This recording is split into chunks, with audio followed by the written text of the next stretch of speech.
Wolseley Siddeley 2.6-litre 14 horsepower rotund Phaeton, Tourer, 19,081,902 Siddeley 8 horsepower. John Siddeley, 1st Baron Kenilworth, founded his Siddeley Autocar Company in 1902 to manufacture cars to Peugeot designs. He had Peugeot-based demonstration cars at the Crystal Palace in 1903. By 1905, the company had a dozen models for sale and some of them were built for him at Vickers Crayford, Kent factory. During 1905 Wolseley, which then dominated the UK car market, purchased the goodwill and patent rights of his Siddeley Autocar Company business and appointed Siddeley London sales manager of Herbert Austin's The Wolseley Tool and Motor Car Company Limited owned by Vickers, Sons and Maxim. A few months later Herbert Austin left Wolseley to found his own Austin Motor Company due to resolute refusal to countenance new vertical engines for his Wolseleys, whatever his directors might wish. 8.6-litre 40 to 50 horsepower limousine. For the Earl of Leicester 1909. Wolseley Officine Legnanese Automobili was incorporated in 1907 by Mackie Brothers and the Bank of Legnano to build Wolseley cars under license in Legnano, about 18 kilometers northwest of central Milan. A similar enterprise, Fiel, had started there a year earlier but failed in 1908. Wolseley automobile production ended in 1909, the business continued but made luxury bicycles. Emilio Bozzi made the cyclomotor Wolseley from 1910 to 1914. A team of Wolseley cars competed in motoring events in 1907. The Wolseley range in 1909. 12/16ths of a horsepower. 16/20ths of a horsepower. 20/24ths of a horsepower. 24/30ths of a horsepower. Delight, a separate low-priced range designed by Wolseley 1914. 30/34ths of a horsepower. 40 horsepower. 40/50ths of a horsepower.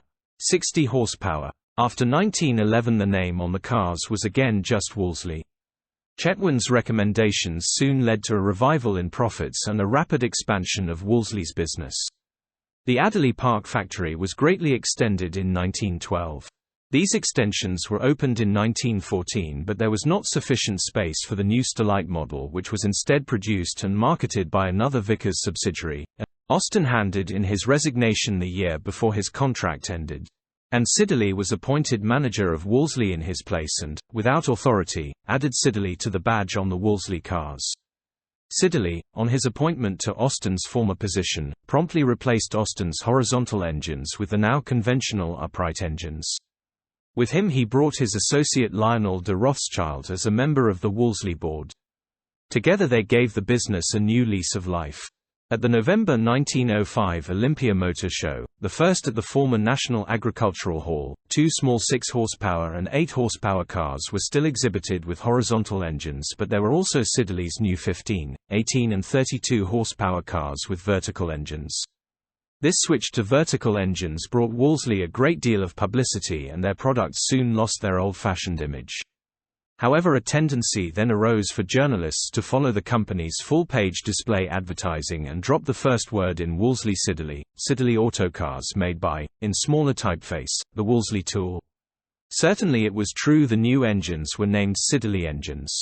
Meanwhile, under Siddeley Wolseley maintained the sales lead left to him by Austin but, now run from London, not Austin's base, Birmingham, the whole business failed to cover overheads. A board member, Walter Chetwynd, was set to find a solution. It was decided the business operated from too many different locations. Wolseley prospered under Morris's stewardship and, by the 1930s, the marque had an enviable reputation within the motor industry.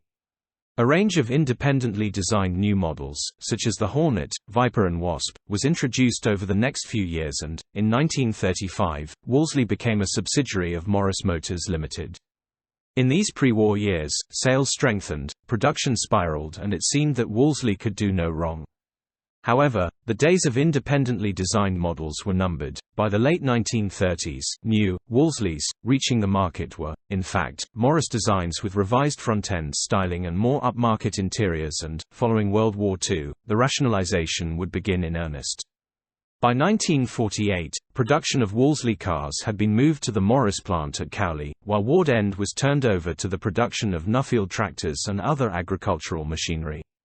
From here on in, all new Wolseleys would merely be badge-engineered versions of other cars from within the Nuffield Group, and later BMC. News stories with BMC in charge. The year of 1948 also saw the launch of the first all-new, post-war Wolseleys, the Morris Oxford Moe-based 450th saloon and its Morris 6-based sister car, the 680ths.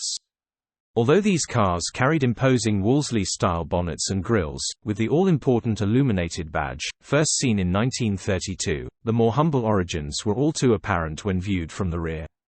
The next generation models, the 444ths and 690ths, launched in 1952 and 1954 respectively, were far more successful from a styling point of view, with the sublime Gerald Palmer penned lines being shared only with their MG and Riley stablemates.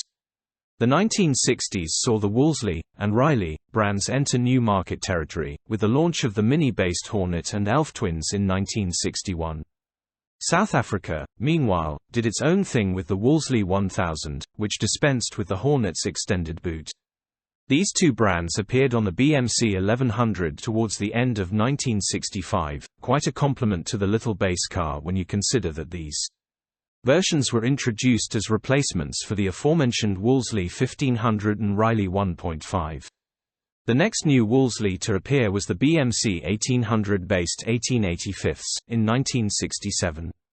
At the time, there must have been those who wondered at the lack of a Riley counterpart. Such a model had indeed been considered, but the stark reality was that, by the late 1960s, the distinctions between the Wolseley and Riley marques had become so diluted that it had become futile to persist with the expensive process of keeping both identities alive.